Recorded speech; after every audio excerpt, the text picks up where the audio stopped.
प्यारे बच्चों, आज हम कक्षा 10 की विज्ञान की वर्कशीट नंबर 51 करेंगे।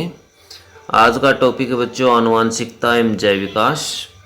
मेंडल के प्रयोगों के बारे में जानकारी लेते हैं बच्चों। मेंडल का प्रभाविता का नियम एवं मेंडल का पृथक्करण का नियम।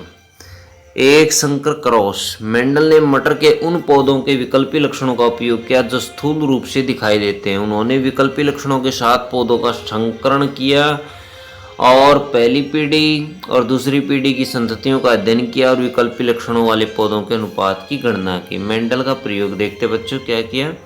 मेंडल ने सावधानीपूर्वक कुछ परीक्षण किए व आनुवांशिकता अथवा माता पिता के गुण उनके वंशज तक कैसे पहुंचते हैं इस रहस्य का अनावरण किया। मेंडल ने यह अवलोकन किया कि उसके बगीचे में लगे मटर के पौधों के गुण उनके माता पिता के गुण का मिश्रण नहीं है। उदाहरण के लिए एक लंबे पौधे और छोटे पौधे की अगली पीढ़ी के पौधे या तो लंबे थे या छोटे, उनमें से कोई भी मध्यम कद का नहीं था।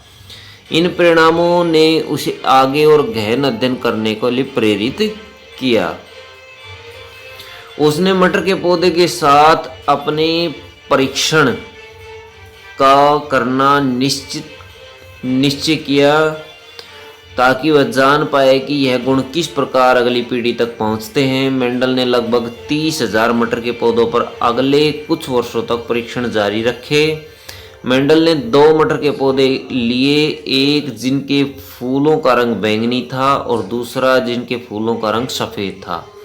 दोनों के बीच परागण द्वारा संकरण कराया गया तो अगली पीढ़ी F1 में सभी पौधों में बैंगनी रंग के फूल प्राप्त हुए, परंतु जब उनका संकरण 100 परागण द्वारा कराया गया तो F2 पीढ़ी में लगभग 3 भाग बैंगनी फूलों वाले और 1 भाग सफ़ेद फूलों वाले पौधे पाए गए, जिनका लगभग अनुपात 3:1 था बच्चों। तो ये देख सकते हैं आप चित्र में संतति, ये जनरेशन करवाई। ये वायलेट कलर के पौधे हैं और ये वाइट कलर के पौधे हैं। F1 जनरेशन, ये है F2 जनरेशन। इसमें वाइट कलर और वायलेट कलर दोनों प्रकार के पौधे प्राप्त हुए। मेंडल का प्रभाविता का नियम बच्चों। मेंडल द्वारा प्रस्तावित प्रभाविता का नियम यह कहता है कि जब विषम युग्मनजी वो होते हैं जब समरूप जोड़ी में 2 गुणसूत्र अलग अलग होते हैं, या एक तो प्रभावी होता है और एक अप्रभावी लक्षण होता है, उसे विषम युग्मनजी कहते हैं। विषम युग्मनजी परस्पर विरोधी लक्षण वाले पौधों के बीच संकरण कराया गया तो उनकी संतति में विरोधी लक्षणों में से एक प्रभावी लक्षण प्रदर्शित करता है, वह दूसरा अप्रभावी लक्षण प्रदर्शित नहीं करता है। वह प्रभावी लक्षण छिपा रहता है और इसी तरह अगली पीढ़ी में स्थानांतरित हो जाता है। यह प्रभावी लक्षण तभी अपने आप को प्रदर्शित कर पाता है जब वंशज में समान रूप के 2 प्रभावी लक्षण पाए जाते हैं।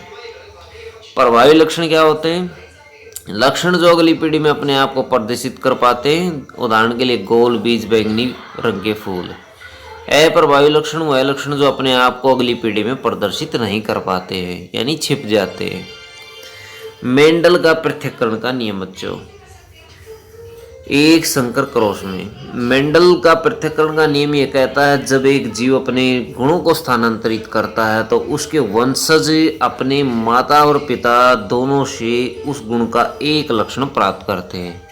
मेंडल ने यह नियम प्रतिपादित किया जब उसने देखा कि 2 विभिन्न लक्षणों वाले मटर के पौधों में संकरण कराया गया तो जो वंशज उत्पन्न हुए उनमें केवल एक प्रभावी लक्षण ही प्रदर्शित हुआ और उससे अगली पीढ़ी में प्रभावी या अप्रभावी दोनों ही प्रकार के लक्षण 3:1 के अनुपात में प्रदर्शित हुए, जिन्हें जीनोटाइप कहा गया। आइए कुछ अभ्यास के क्वेश्चन करते हैं बच्चों। प्रभावी अप्रभावी लक्षण क्या होते हैं? प्रश्न नंबर 1, इसका आंसर आप यहाँ से ले सकते हैं। ये इनकी परिभाषा प्रभावी अप्रभावी की।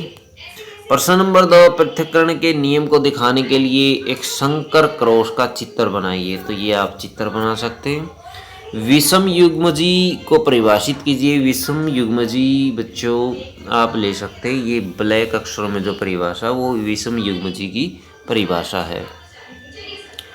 एक लक्षण वंशानुगत तो हो सकता परंतु व्यक्त नहीं, इस कथन की पुष्टि कीजिए। तो बच्चों ये वो लक्षण है जो अप्रभावी लक्षण कहा जाता है, जो स्थानांतरित होता रहता है लेकिन वो छिपा रहता है। अप्रभावी लक्षण छिपा रहता है और उसी तरह अगली पीढ़ी में स्थानांतरित हो जाता है। यह प्रभावी लक्षण तभी अपने आप को प्रदर्शित कर पाता है जब वंशज में समान रूप के 2 प्रभावी लक्षण पाए जाते हैं। तो आप यहाँ से इसका आंसर ले सकते हैं। बच्चों कितना लिखेंगे इसके अंदर, प्रभावी से लेकर के यहाँ तक आप इसका आंसर लिख देंगे।